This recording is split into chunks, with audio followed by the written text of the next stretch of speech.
आज जो मैं आप लोगों के लिए विषय लेकर आई हूँ वो है क्षितिज पुस्तक के गद्य खंड से प्रेमचंद के फटे जूते, और जिसके लेखक हैं हरिशंकर परसाई। हरिशंकर परसाई जी का जीवन परिचय देखते हैं। हरिशंकर परसाई का जन्म सन 1922 में मध्य प्रदेश के होशंगाबाद जिले के जमानी गांव में हुआ। नागपुर विश्वविद्यालय से एमए करने के बाद कुछ दिनों तक इन्होंने अध्यापन कार्य किया और फिर 1947 से लेकर स्वतंत्र लेखन करने लगे। जबलपुर से वसुधा नामक पत्रिका निकाली, जिसकी हिंदी संसार में काफ़ी सराहना हुई, मतलब उसकी बहुत तारीफ की गई। सन 1995 में उनका निधन हो गया। हिंदी साहित्य के व्यंग्य लेखकों में उनका नाम अग्रणी है। अग्रणी मतलब सबसे आगे उनका नाम लिया जाता है। परसाई जी की कृतियों में हंसते हैं रोते हैं, जैसे उनके दिन फिरे, ये उनके कहानी संग्रह हैं। उनके उपन्यास हैं रानी नागफनी की कहानी, तट की खोज, ये उनके उपन्यास हैं।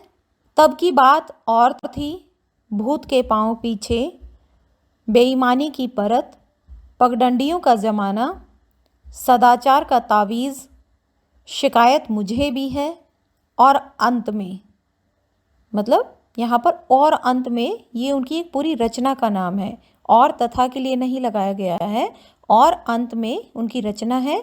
ये उनके निबंध संग्रह हैं। वैष्णव की फिसलन, तिरछी रेखाएं, ठिठुरता हुआ गणतंत्र, विकलांग श्रद्धा का दौर उनके व्यंग्य संग्रह हैं। इनकी उपर्युक्त रचनाएं उल्लेखनीय हैं।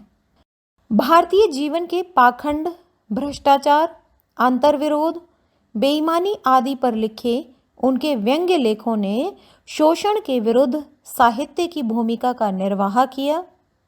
मतलब उन्होंने पाखंड, भ्रष्टाचार, अंतर्विरोध या बेईमानी आदि पर जो व्यंग्य लेख लिखे हैं, उनकी हिंदी साहित्य में काफ़ी सराहना हुई।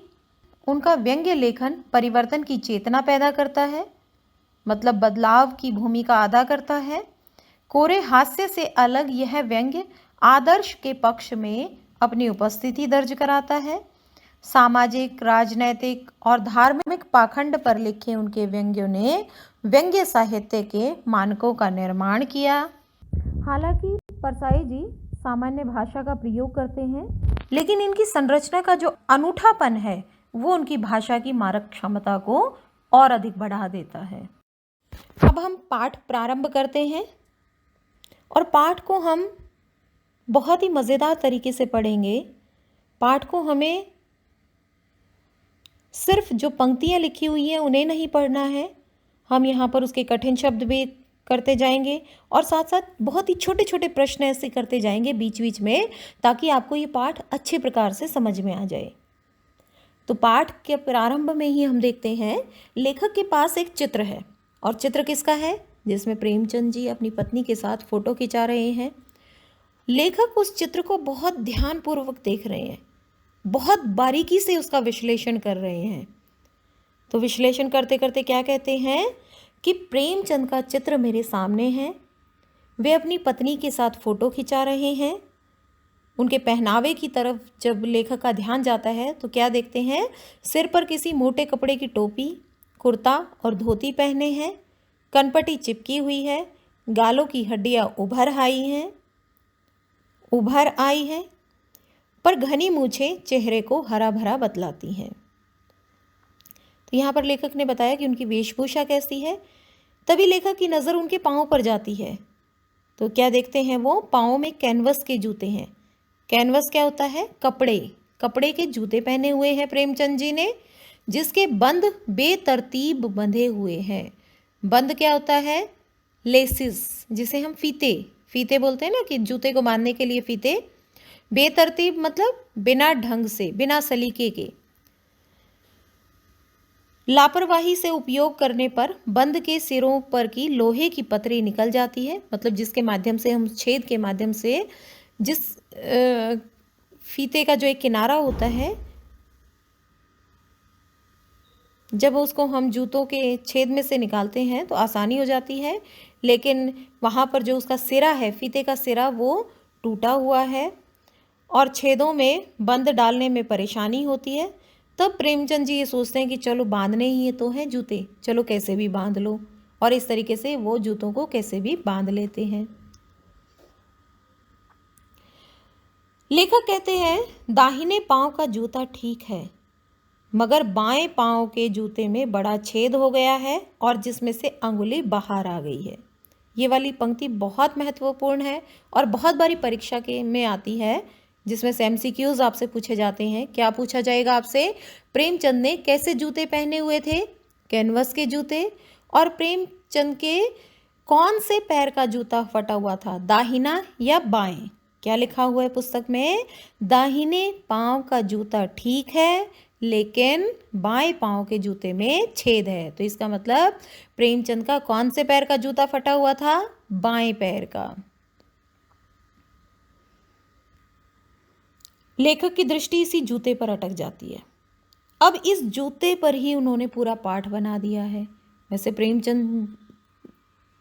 प्रेमचंद जी के विषय में तो लिखने वालों की कमी नहीं है, बहुत अधिक इनके बारे में लिखा हुआ है, इनके साहित्य के बारे में बहुत अधिक चर्चा की जा चुकी है।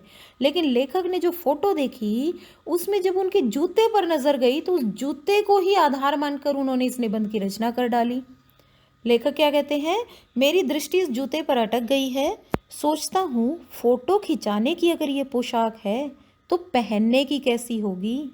मतलब जब हम फ़ोटो खिंचाने जाते हैं तो हम अच्छे अच्छे कपड़े पहन कर जाते हैं ताकि हमारी अच्छी फ़ोटो दिखे। तो यही सोचते हैं कि जब वास्तव में फ़ोटो खिंचाने की ये पोशाक है तो वास्तव में ये कितने फटेहाल रहते होंगे और कितने फटे हुए कपड़े पहनते होंगे।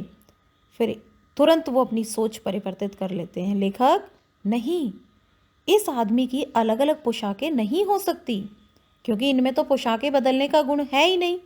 अब यहाँ पर वो प्रेमचंद जी के व्यक्तित्व की ओर इशारा कर रहे हैं कि प्रेमचंद वास्तव में कैसे व्यक्ति हैं, उनमें पोशाकें बदलने का गुण नहीं है, अर्थात वो जैसे हैं वैसे ही वो दिखाई देते हैं, उनमें बनावटीपन लेश मात्र भी नहीं है, बनावटीपन थोड़ा बहुत भी बनावटीपन उनमें नज़र नहीं आता है, वह जैसा है वैसा फोटो में खिंच जाता है।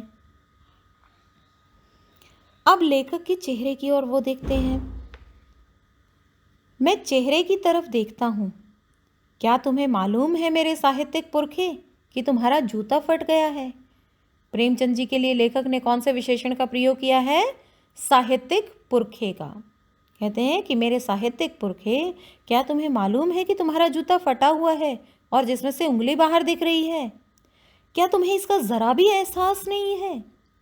ज़रा लज्जा, संकोच या झेप नहीं है? मतलब तुम्हें फ़ोटो खिंचाते हुए फटे हुए जूते में, मतलब तुम्हें फटे हुए जूते में फ़ोटो खिंचाते हुए ज़रा भी लज्जा नहीं आई, ज़रा भी संकोच नहीं हुआ?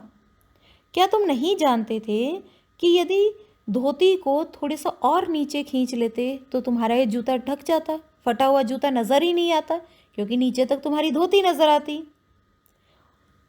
लेकिन फिर भी फटे हुए जूते पहनने के बाद भी जब मैं तुम्हारे चेहरे की ओर देखता हूँ तो मुझे मुस्कान, बहुत बेपरवाही, बड़ा विश्वास नज़र आता है तुम्हारे चेहरे पर। और फोटोग्राफर ने जब रेडी प्लीज़ कहा होगा तो तुमने हंसने की कोशिश की होगी, लेकिन तुम्हारे अंदर तो इतना दर्द भरा हुआ है कि तुम धीरे धीरे हंसने का प्रयास कर ही रहे होते हो। इतनी देर में फोटोग्राफर क्लिक का बटन दबा देता है और थैंक यू कह देता है कि हाँ फ़ोटो तो खिंच गई। बड़ी विचित्र है तुम्हारी यह अधूरी मुस्कान। यह मुस्कान नहीं, लेखक कहते हैं कि तुम्हारे चेहरे पर ये जो मुस्कान है ये मुस्कान नज़र नहीं आ रही है, बल्कि इसमें एक उपहास है, व्यंग्य है, समाज के प्रति कटाक्ष है। यहाँ पर एक जो अंतिम प्रश्न लिखा हुआ है वो क्या है कि प्रेमचंद की अधूरी मुस्कान में क्या है? अधूरी मुस्कान में व्यंग्य है, उपहास है, वो समाज के लोगों की सोच पर हंसते हुए प्रतीत हो रहे हैं, उनकी व्यंग्य भरी मुस्कान नजर आ रही है।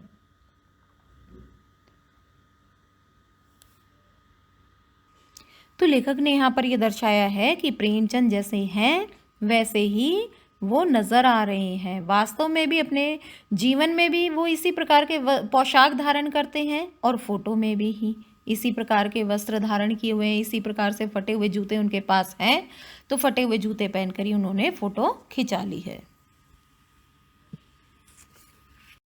लेखक आगे क्या कहते हैं, यह कैसा आदमी है जो खुद तो फटे जूते पहनकर फोटो खिंचा रहा है और साथ साथ दूसरों पर हंस भी रहा है। मतलब अगर फटे हुए जूते हैं तो थोड़ी सी झेप होती है, थोड़ा संकोच होता है कि लोग जब इस फोटो को देखेंगे तो मेरे बारे में क्या सोचेंगे।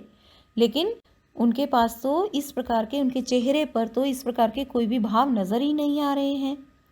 अब लेखक उन्हें सलाह देना चाहते हैं, किन्हें, प्रेमचंद जी को, कि फोटो ही खिंचाना था तो ठीक से जूते पहन लेते, और अगर अब तुम्हारे पास ठीक के जूते नहीं थे तो फोटो खिंचाना कौन सा ज़रूरी था।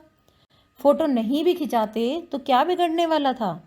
लेकिन कहते हैं कि शायद उनकी पत्नी साथ में बैठी है फोटो के, तो कहते हैं कि हो सकता है कि पत्नी ने आग्रह किया हो। आग्रह मतलब बार बार उनसे निवेदन किया हो कि फ़ोटो खिंचानी है, और तुमने भी कह दिया होगा कि अच्छा चल भाई, और ये कहकर बैठ गए होंगे और तुम्हारी फ़ोटो खिंच गई होगी। मगर यह कितनी बड़ी ट्रेजेडी है। ट्रेजेडी मतलब कितनी शोकपूर्ण घटना है कि आदमी के पास फ़ोटो खिंचाने के लिए जूता भी नहीं है, एक ढंग की पोशाक भी नहीं है फ़ोटो खिंचाने के लिए। मैं तुम्हारी यह फ़ोटो देखते देखते तुम्हारे क्लेश मतलब तुम्हारे दुख को अपने भीतर तक महसूस करके रो पड़ता हूँ।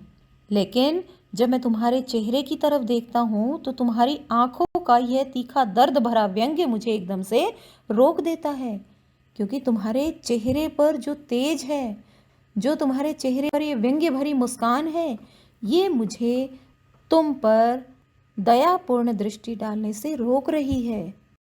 आगे लेकर क्या कहते हैं कि तुम फोटो का महत्व नहीं समझते। किसके लिए बोल रहे हैं वो? कौन फोटो का महत्व नहीं जानता? प्रेमचंद जी। अगर तुम्हें फोटो का महत्व इतना पता होता कि मैं जो ये फोटो खिंचा रहा हूँ बाद में इसे लोग देखेंगे तो मेरे बारे में क्या सोचेंगे, अगर तुम्हें इसका जरा भी ख्याल होता तो फोटो खिंचाने से पहले तुम किसी के जूते मांग भी तो सकते थे। लोगों की सोच पर यहाँ पर दिखाते हैं कि लोग कैसे कैसे होते हैं, कैसा कैसा दृष्टिकोण रखते हैं जीवन के प्रति। लेखक कहते हैं कि लोग तो मांगे के कोट से वर दिखाई करते हैं, अर्थात स्वयं की शादी में कोट मांग कर पहन लेते हैं और मांगे की मोटर से बारात निकालते हैं, और किसी की कार मांग कर वो बारात भी लेकर जाते हैं, और फोटो खिंचाने के लिए तो बीवी तक मांग लेती है। देखिए लेखक ने यहाँ पर कैसा कटाक्ष किया है जनता के ऊपर, कैसे व्यंग्य कसा है कि लोग फोटो खिंचाने के लिए बीवी तक मांग लेते हैं। तो तुमसे जूते नहीं मांगते बना? क्या एक छोटी सी चीज़ तुम मांग कर फोटो नहीं खिंचा सकते थे? तुम फोटो के महत्व को जानते ही नहीं, कि तुम्हें तो पता ही नहीं कि फ़ोटो कितना महत्वपूर्ण होता है। लोग तो जब फ़ोटो खिंचाने जाते हैं तो अच्छे से परफ्यूम वगैरह लगा कर जाते हैं, ताकि बाद में जब हमारी फ़ोटो देखें हम तो उसमें से भी खुशबू आए। देखिए लेखक ने यहाँ पर कितना अतिशयोक्तिपूर्ण वर्णन कर दिया है कि कोई भी व्यक्ति अगर फ़ोटो खिंचाने जाएगा तो सेंट छिड़क कर जाएगा, परफ्यूम छिड़क कर जाएगा, और बाद में ये सोचेगा कि उसकी फ़ोटो में से भी खुशबू, इत्र की खुशबू आ रही है। लेखक कहते हैं टोपी 8 आने में मिल जाती है, और उस ज़माने में जूते 5 रुपए से कम तो क्या मिलते होंगे। तो टोपी की कीमत क्या बताई है लेखक ने? 8 आने, जिसे हम अठन्नी भी बोलते हैं, और जूते की कीमत 5 रुपए। जूता हमेशा टोपी से कीमती रहा है, और अब तो जूते की कीमत और बढ़ गई है। एक जूते पर 2500 टोपियाँ न्यौछावर होती हैं। कई बार ये प्रश्न आ जाता है इस पंक्ति से संबंधित MCQs में, एक जूते पर कितनी टोपियाँ न्यौछावर होती हैं? 25। तुम भी जूते और टोपी के आनुपातिक मूल्य के मारे हुए थे। तो यहाँ पर लेखक क्या कहना चाहते हैं? टोपी स्वाभिमान का, सम्मान का प्रतीक है, और जूते शक्तिशाली व्यक्ति के संदर्भ में। इसीलिए कवि ने कहा है कि जूते की कीमत अधिक रही है, अर्थात शक्तिशाली व्यक्ति के चरणों में सभी झुकने के लिए तैयार होते हैं। और लेखक कहते हैं कि जूते की कीमत और बढ़ गई है, अर्थात जो शक्तिशाली व्यक्ति है वो और अधिक शक्तिशाली होता जा रहा है। लेकिन प्रेमचंद जी इस चीज़ को नहीं मानते, वो टोपी को ही सदैव महत्वपूर्ण मानते हैं। तभी लेखक कहते हैं कि तुम जूते और टोपी के आनुपातिक मूल्य के मारे हुए थे। यह विडंबना मुझे इतनी तीव्रता से पहले कभी नहीं चुभी जितनी आज चुभ रही है। कब? जब वे लेखक की तस्वीर देखते हैं, लेखक का चित्र देखते हैं जिसमें वो फटा हुआ जूता पहने हुए हैं। लेखक कहते हैं कि जब मैं तुम्हारा फटा हुआ जूता देखता हूँ तो मुझे बहुत ज़्यादा तकलीफ होती है। तुम महान कथाकार, मतलब तुमसे बेहतर शायद कोई, तुम महान कथाकार, उपन्यास सम्राट, युग प्रवर्तक और जाने क्या क्या कहलाते थे, मगर फोटो में भी तुम्हारा जूता फटा हुआ है। मतलब तुम्हें इतने अच्छे नाम दिए हुए हैं, तुम एक महान कहानियाँ रचने वाले महान कथाकार हो, उपन्यास के सम्राट कहे जाते हो, युग के प्रवर्तक हो, और भी जैसे जनता के लेखक या साहित्यिक पुरखे, और भी बहुत सारे अच्छे अच्छे उपनाम तुम्हें दिए गए हैं। लेकिन उसके बावजूद भी लेखक आहत हैं। क्यों दुखी है लेखक? प्रेमचंद जी को फटे हुए जूते पहने देखकर। यहाँ पर लेखक कहते हैं, मेरा जूता भी कोई अच्छा नहीं है, लेकिन मेरा जूता कैसा है? ऊपर से बहुत साफ सुथरा है, ऊपर से बिल्कुल नए के जैसा दिखता है, अंगुली बाहर बिल्कुल नहीं निकलती, पर अंगूठे के नीचे का तला फट गया है। अंगूठा जमीन से घिसता है और मिट्टी पर कभी कभी रगड़ खाकर लहूलुहान भी हो जाता है। पूरा तला गिर जाएगा, पूरा पंजा छिल जाएगा, लेकिन मेरी अंगुली बाहर नहीं दिखाई देगी। इसके विपरीत प्रेमचंद जी के जूतों की ओर नज़र दौड़ाते हुए कहते हैं कि तुम्हारा जूता ऊपर से फटा हुआ है, तुम्हारी अंगुली दिखती है, लेकिन तुम्हारे पांव सुरक्षित है। मेरी अंगुली ढकी हुई है, लेकिन पंजा नीचे से छिल गया है, घिस गया है, और तुम पर्दे का महत्व नहीं जानते और हम पर्दे पर कुर्बान हो रहे हैं। इन पंक्तियों के माध्यम से लेखक क्या कहना चाहते हैं कि मैं जैसा हूँ वैसा लोगों को दिखाई नहीं देता, क्योंकि मैं अपने व्यक्तित्व पर एक आवरण लगा कर रखता हूँ, एक पर्दा लगा कर रखता हूँ। मैं तो पर्दे का महत्व बहुत अधिक जानता हूँ।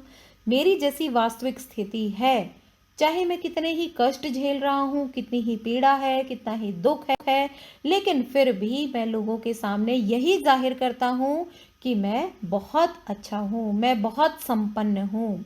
लेकिन मेरा मन जानता है कि मैं कैसी स्थिति में हूँ। यहाँ पर लेकर कहते हैं ना कि मेरा जूता ऊपर से तो ठीक है, अर्थात लोगों को तो मैं बहुत अच्छा नजर आ रहा हूँ, लेकिन मेरा जूता नीचे से घिसा हुआ है। कहाँ से? जो लोगों को दिखाई ही नहीं देता।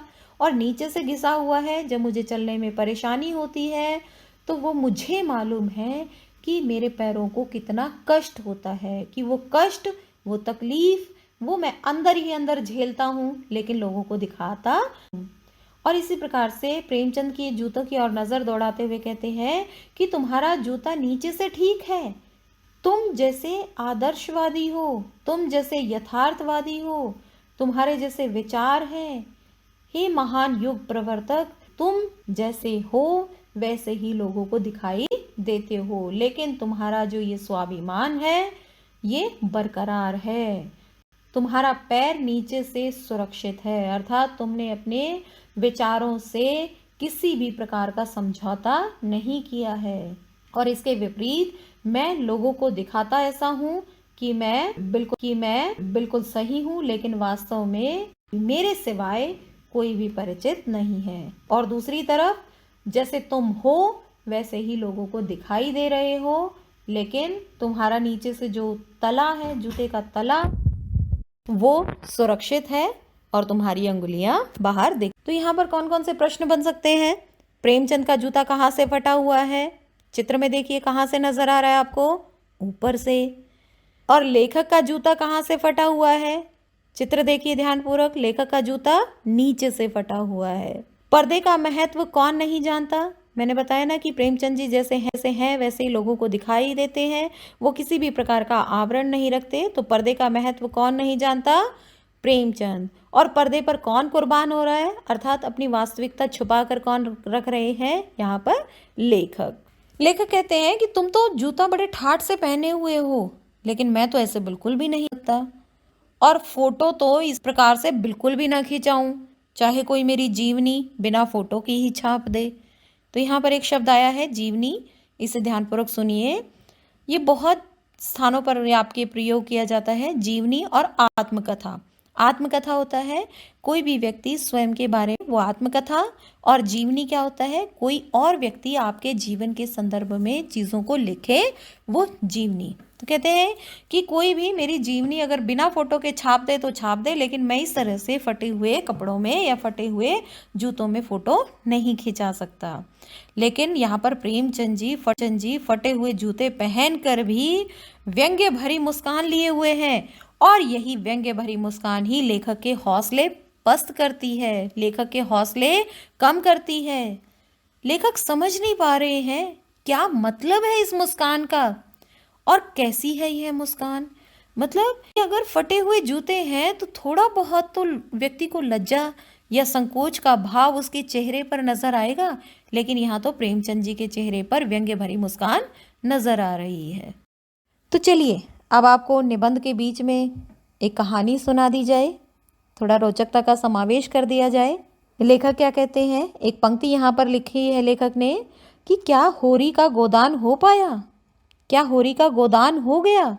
गोदान प्रेमचंद जी का एक प्रसिद्ध उपन्यास है, और यहाँ पर बहुत ही कम शब्दों में इसको मैं आपको कहानी को बताती हूँ। गोदान का प्रमुख पात्र है होरी, और होरी इतने नियम धर्म का पालन करने वाला व्यक्ति है, अगर उससे कोई भूल हो जाती है तो उसका वो प्रायश्चित करने में पीछे नहीं हटता।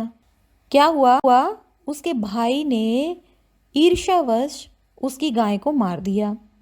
अब गांव वाले क्या बोलते हैं कि तुमने तो गाय मार दी, अब इसके बदले में तुम्हें गाय का दान करना पड़ेगा, गौदान। यहाँ पर जैसा शीर्षक है उपन्यास का, गौदान मतलब गाय का दान। तो कहते हैं कि अब तुम्हें गौदान करना पड़ेगा।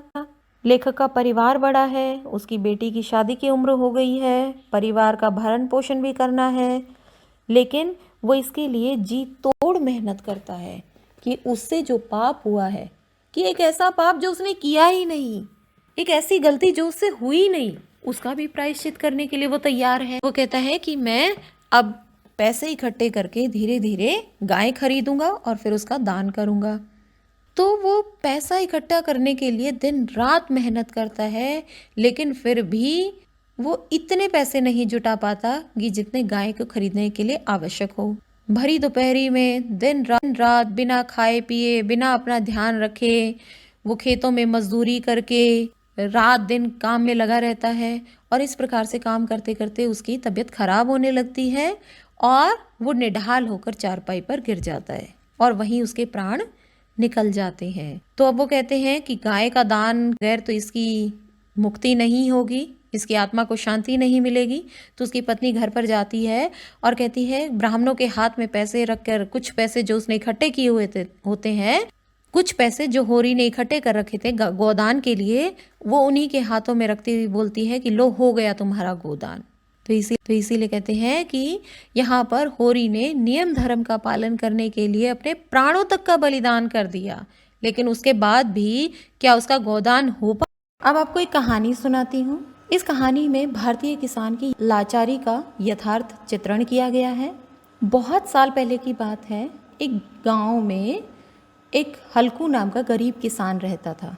उसके पास खुद का खेत नहीं था, तो दूसरों की ज़मीन पर वो खेती करता था, और उससे जो थोड़ा बहुत पैसा मिलता था उसी से वो अपना और अपने परिवार का पेट पालता था। हल्कू की पत्नी थोड़े बहुत पैसे जमा करके सर्दी से बचने के लिए, कंबल के लिए पैसे इकट्ठे कर रही है। बड़ी मुश्किल से वो 3 रुपए इकट्ठा कर पाते हैं, लेकिन इसके बाद भी जमींदार लगान वसूल करने के लिए आता है और वो 3 रुपए लेकर चला जाता है।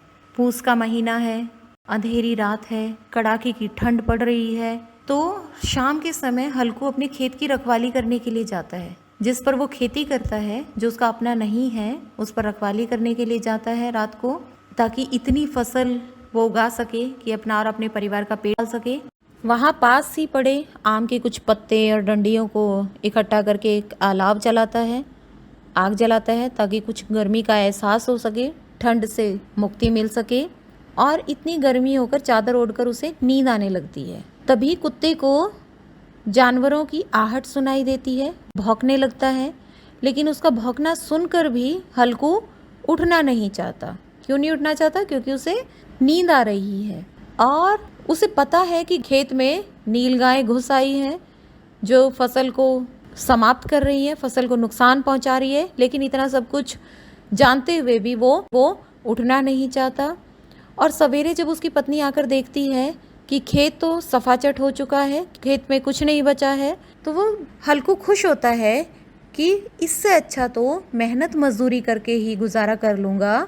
जब मेहनत करनी ही है, मजदूरी करनी ही है, यहाँ पर दूसरों के खेत में मजदूरी कर रहा हूँ, इसकी बजाय मैं दिन में मजदूरी करके बच्चों का भरण पोषण कर सकता हूँ, तो ताकि रात में नींद खराब ना हो सके। तो यही व्यंग्य मुस्कान लेखक प्रेमचंद जी के चेहरे पर भी नजर आ रही है। अगली पंक्ति है लेखक प्रेमचंद जी के साहित्य से। क्या सुजान भगत का लड़का मर गया क्योंकि डॉक्टर क्लब छोड़कर नहीं आ सकते थे? तो ये पंक्ति है लेखक प्रेमचंद जी की एक प्रसिद्ध कहानी मंत्र की। उस कहानी में क्या होता है, एक सुजान भगत नाम का व्यक्ति होता है और बहुत मन्नतों के बाद उसे एक पुत्र प्राप्त होता है, लेकिन वो बीमार इतना हो जाता है, उसकी बचने की कोई उम्मीद नहीं होती। तो वो दौड़ा दौड़ा डॉक्टर के पास जाता है कि वहाँ के एक प्रसिद्ध डॉक्टर थे और वहाँ पर ये मानना था कि अगर डॉक्टर एक नज़र भर भी किसी मरीज को देख ले तो वो तुरंत ठीक हो जाता था। तो सुजान भगत अपने बेटे को लेकर जाते हैं डॉक्टर के पास, लेकिन जैसे ही वहाँ पर देखते हैं डॉक्टर बाहर आ रहे हैं, वो उनसे बहुत मिन्नतें करते हैं कि मैं एक बार आप मेरे बेटे को देख लीजिए, मेरा बेटा बच जाएगा। लेकिन डॉक्टर नहीं सुनते, वो समय के बहुत पाबंद होते हैं और क्योंकि उनके खेलने का समय होता है तो इसलिए वो वहाँ से चले जाते हैं। तभी तो ये वाली पंक्ति कही गई, सुजान भगत का लड़का मर गया क्योंकि डॉक्टर क्लब छोड़कर नहीं आ सकता था, उसका क्लब जाना बहुत ज़रूरी था। तो वो अपने बीमार बेटे को वापस ले आता है सुजान भगत और बगैर किसी चिकित्सा के उसका बेटा दम तोड़ देता है। तो उसे ऐसे लोगों को पर बहुत गुस्सा आता है जो अपने ऐशो आराम पर ज़रा भी खलल नहीं पड़ने चाहते और एक डॉक्टर होने के नाते जो जिसे भगवान का एक रूप माना गया है, वो होने के बावजूद भी वो लोगों की सहायता नहीं कर पाता है। तो ऐसे लोगों पर सुजान भगत को बहुत गुस्सा आता है और वो गांव छोड़कर कहीं दूर, गांव से दूर एक छोर पर अपनी झोपड़ी बनाकर रहना शुरू कर देता है। समय अपनी गति से चलता रहता है। इधर डॉक्टर का बेटा अपनी पढ़ाई पूरी करके स्वदेश लौटता है और उसे एक वहाँ पर एक शौक क्या हो जाता है, सांप को पालने का। उसके पास अलग अलग तरह के बहुत सारे सांप होते हैं और वहीं पर उसके अपने बेटे के आने की खुशी में ही उसने एक समारोह किया है डॉक्टर ने। यहाँ पर डॉक्टर का बेटा अपने दोस्तों को ये दिखाता है कि हाँ, मुझे सांप पालने का बहुत शौक है और सांप मेरे वश में रहते हैं। तो उनके मित्र कहते हैं कि तुम तो झूठ बोल रहे हो, दिखाओ कैसे खेलते हो तुम सांपों के साथ। तो उसे दिखाने का प्रयास करता है, लेकिन गलती से एक सांप की गर्दन पर उसका हाथ रखा जाता है और वो सांप उसको डस लेता है। सांप बचाव के चक्कर में उसको डस लेता है और वहीं पर वो लड़का बेहोश हो जाता है। डॉक्टर जितना संभव प्रयास कर सकता था उसने प्रयास किया अपने बेटे को बचाने के, लेकिन उसे लगता था कि अब उम्मीद नहीं बची है। डॉक्टर के आसपास जो लोग खड़े थे वो कहते हैं कि गांव के बाहर एक बूढ़ा आदमी है, वो सांप के जहर को निकालने में माहिर है, उसे बुला लिया जाए। खबर उस तक भी पहुंचती है, बूढ़े आदमी तक भी पहुंचती है, लेकिन वो सिर्फ इसलिए नहीं जाना चाहता क्योंकि डॉक्टर ने उसके बेटे को नहीं देखा था, इलाज के अभाव में उसका बेटा मर गया था। वो सोचता है कि भगवान ने बहुत अच्छा किया जो आज उसका बेटा उसी स्थिति में है जो बहुत साल पहले जिस स्थिति में उसका बेटा था। लेकिन वो अपने आप को रोक नहीं पाता। वो सोचता है कि मैं किसी की जान बचा सकता हूँ तो मुझे बचानी चाहिए, और रात के अंधेरे में वहाँ जाकर देखता है उसका बेटा बेसुध पड़ा है। उसके बेटे को एक कमरे में लिटाया जाता है, वो इलाज शुरू करता है और अंततः जहर को बाहर निकालने में सफल भी होता है। डॉक्टर का बेटा उठ बैठता है, लेकिन यहाँ पर सुजान भगत बगैर किसी को बताए चुपचाप वहाँ से निकल लेते हैं और डॉक्टर अपने बेटे के बचने की खुशी में ये भूल जाता है कि जिसने ये कार्य किया है ज़रा मैं उसका धन्यवाद तो बोल दूँ, लेकिन नहीं, वो नहीं बोल पाता। लेकिन बाद में जब पूछता है कि उसके बेटे की जान किससे बची, कैसे बची, तब सुजान भगत का जिक्र आता है और डॉक्टर आत्मग्लानि से भर उठता है क्योंकि बहुत साल पहले ही डॉक्टर की नासमझी के कारण ही उसके बेटे की जान गई थी और आज उसी की वजह से ही उसके बेटे की जान बची है। डॉक्टर को अपनी गलती का एहसास होता है, वो पश्चाताप से भर उठता है और अंततः अपना पूरा जीवन ही लोगों की सेवा में। आगे प्रेमचंद साहित्य की एक और पंक्ति है। नहीं, मुझे लगता है माधव औरत के कफन के चंदे की शराब पी गया होगा, वही मुस्कान मालूम होती है। मतलब वही व्यंग्य भरी मुस्कान लेखक प्रेमचंद के चेहरे पर नजर आ रही है। अब ये कौन सी कहानी की पंक्तियां हैं? ये है प्रेमचंद जी की एक प्रसिद्ध कहानी कफन। ध्यान से सुनिए इस कहानी को। इसके प्रमुख पात्र हैं घीसू और माधव, जो कि पिता पुत्र हैं। तो उन्हीं के माध्यम से इस समाज की दीनहीन कारुणिक दशा का वर्णन किया गया है, जिसमें कहानीकार यह दिखाते हैं कि माधव की पत्नी को बच्चा होने वाला है। वह प्रसव वेदना से छटपटा रही है और झोपड़ी के बाहर दोनों पिता पुत्र बैठे, घीसू और माधव दोनों चुपचाप बैठे, ये इंतजार कर रहे हैं कि कब पत्नी मरे और घर में शांति हो। तो मतलब कितनी हृदय विदारक ये घटना है।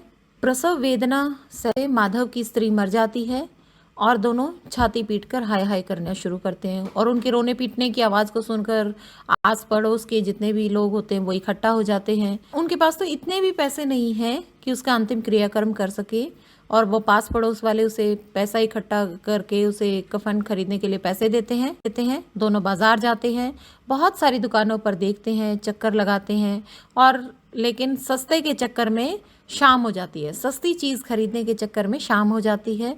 और कहानी की चरम सीमा तो तब हमें नजर आती है जब वो जाते हैं तो हैं अपनी पुत्रवधू के लिए कफन खरीदने के लिए, लेकिन वहां पर दोनों बाप बेटा अनायास ही एक शराब खाने के सामने पहुंच जाते हैं, और जो पैसे इकट्ठे किए होते हैं कफन के लिए, उन्हीं पैसों से ही भरपेट तली हुई मछलियां खाते हैं, शराब पीते हैं और आखिरकार नशे में धुत होकर वहीं गिर जाते हैं। तो इसी प्रकार से कहानी में ग्रामीण जीवन की बेकारी का सफलतापूर्वक चित्रण किया गया है, और यही व्यंग्य मुस्कान लेखक के चेहरे पर नजर आती है। समाज की इस मनोवृत्ति को दर्शाया गया है कि समाज में किस प्रकार के लोग होते हैं, कैसी सोच रखने वाले लोग होते हैं। ऐसी विचारधारा वाले लोगों पर ही लेखक ने व्यंग्य मुस्कान बिखेरी है। लेखक प्रेमचंद जी को संबोधित करते हुए कहते हैं कि मेरी जनता के लेखक, बताओ तुम्हारा जूता कैसे फट गया। तुमने इतने चक्कर लगा लिए कि जिसकी वजह से तुम्हारा जूता फट गया, लेकिन चक्कर लगाने से तो जूता घिसता है, फटता नहीं। जैसे कुंभन दास जी का फतेहपुर सीकरी आने जाने में जूता घिस गया था, तो उन्होंने क्या कहा था? आवत जात पनहिया घिस गई, बिसर गयो हरि नाम। अर्थात आते जाते हुए, पनहिया मतलब जूती, उस समय पर वो आने और जाने में ही उनकी जूतियां घिस जाती थी, और बिसर गयो हरि नाम, कि हरि के नाम को लेना तो वो भूल जाते थे। और ऐसे राज दरबार में बुलाने वालों पर ही कुंभन दास जी ने कहा था, जिनके देखे दुख उपजत हैं तिनको करबो परे सलाम, कि जिनके देखने मात्र से ही दुख उत्पन्न होता है उनको तो मैं दूर से ही सलाम करता हूँ।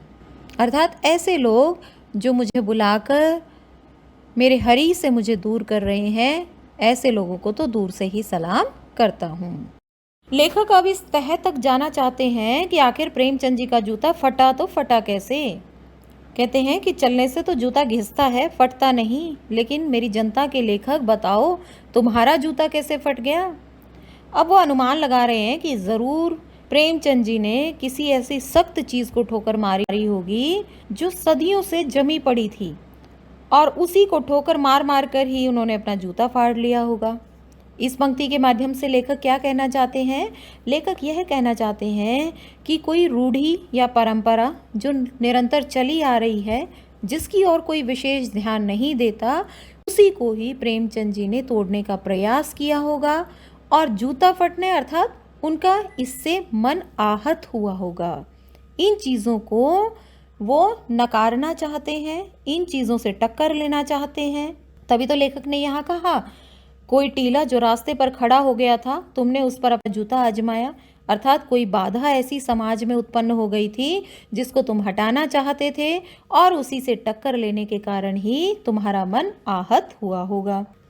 आगे लेखक कहते हैं, तुम उसे बचाकर उसके बगल से भी तो निकल सकते थे।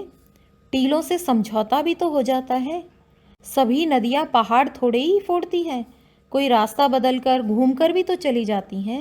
लेखक कहते हैं, यहाँ पर हरिशंकर परसाई जी कहते हैं कि ज़रूरी नहीं कि जो समाज में रूढ़ियाँ या परंपरा चली आ रही हैं सभी उससे टक्कर लें।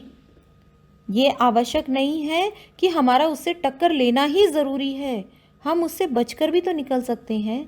जिस तरह से कुछ नदियाँ होती हैं जो पहाड़ को तोड़ देती हैं, लेकिन कुछ नदियाँ ऐसी होती हैं जो अपना रास्ता बदलकर घूमकर अपने लिए एक नया रास्ता बनाती हैं। तुम समझौता कर नहीं सके, ये तुम्हारी कमजोरी थी, वही कमजोरी जो गोदान के प्रमुख पात्र होरी को ले डूबी। मतलब कौन सी? नेम धर्म वाली कमजोरी, जिसके कारण उसका गोदान करना बहुत आवश्यक हो गया था, चाहे उसके लिए उसे अपने प्राणों का बलिदान ही क्यों ना देना पड़ा हो। तुम्हारी यह पाँव की अंगुली मुझे संकेत करती हुई लगती है कि जिसे तुम घृणित समझते हो उसकी तरफ हाथ की नहीं पाँव की अंगुली से इशारा करते हो। मतलब क्या कहना चाहते हैं यहाँ पर लेखक कि प्रेमचंद जी के बारे में ये बताते हैं कि प्रेमचंद जी जिसे घृणित कार्य समझते हैं, समाज के हित में नहीं है, ऐसे कार्यों के लिए वो अपने हाथ की उंगली से इशारा नहीं करते, बल्कि उसे अपने पैर की अंगुली से इशारा करते हैं कि ये चीज़ ठीक नहीं है। तो क्या मेरे साहित्यिक पुरखे, तुमने इसीलिए ठोकर मार मार कर अपना जूता फाड़ लिया? लेखक कहते हैं, मैं तुम्हें समझता हूँ, तुम्हारी उंगली का इशारा समझता हूँ, और तुम्हारे चेहरे पर यह व्यंग्य भरी मुस्कान जो फैली हुई है उसके इशारे को भी भली प्रकार से समझ रहा हूँ। लेखक प्रेमचंद जी की उस व्यंग्य भरी मुस्कान की ओर देखते हैं, कहते हैं कि देखो, मैंने अपना खुद बनाया है, मैं टीलों से टक्कर लेने का साहस रखता हूँ, मैं उन लोगों में नहीं हूँ जो पर्दे में छिप कर रहते हैं, मैं पर्दे का महत्व नहीं जानता, मैंने तो टीलों को ठोकर मार मार कर अपना जूता फाड़ लिया, अंगुली बाहर निकल आई, लेकिन मेरा पाँव नीचे से सुरक्षित है, मेरे सम्मान, मेरे आदर्श सुरक्षित हैं, जो मुझे किसी भी तरह के समझौता करने के लिए मजबूर नहीं करते हैं। और यहाँ पर लेखक स्वयं के बारे में बोलते हैं कि मेरा जो पैर का जूता है वो नीचे से फट चुका, अंगुली को ढकने की चिंता में तलवे का नाश हो रहा है, जिससे मुझे चलने में परेशानी हो रही है। और यही व्यंग्य भरी मुस्कान प्रेमचंद जी हमें दिखाना चाहते हैं कि मेरा पाँव सुरक्षित है, लेकिन तुम्हारा पाँव लहूलुहान हो रहा है। लेखक कहते हैं कि मैं तुम्हें समझता हूँ, तुम्हारे फटे जूते की बात समझता हूँ, अंगुली का इशारा समझता हूँ, और तुम्हारी यह व्यंग्य भरी मुस्कान भी भली प्रकार से समझ रहा हूँ कि आखिर प्रेमचंद जी अपनी इस व्यंग्य मुस्कान के माध्यम से क्या कहना चाहते हैं। तो यहीं पर हमारा पाठ समाप्त हुआ। हमने इस पाठ के प्रेमचंद जी के साहित्य को जाना, प्रेमचंद जी के आदर्श विचारों को जाना, यथार्थ जीवन से हम परिचित हुए, प्रेमचंद जी के व्यक्तित्व को हमने जाना कि वे जैसे हैं वैसे ही दिखते हैं, पर्दे के महत्व को नहीं जानते और समाज से भी इसी प्रकार से अपेक्षा रखते हैं। लेकिन जब समाज के लोग प्रेमचंद जी की कसौटी पर खरे नहीं उतरते तो ये व्यंग्य भरी मुस्कान उनके चेहरे पर नजर आती है। प्रेमचंद के फटे जूते शीर्षक निबंध में परसाई जी ने प्रेमचंद के व्यक्तित्व की सादगी के साथ एक रचनाकार की अंतर्भेदी सामाजिक दृष्टि का भी विवेचन किया है और आज की दिखावे की प्रवृत्ति और अवसरवादिता पर करारा व्यंग्य किया।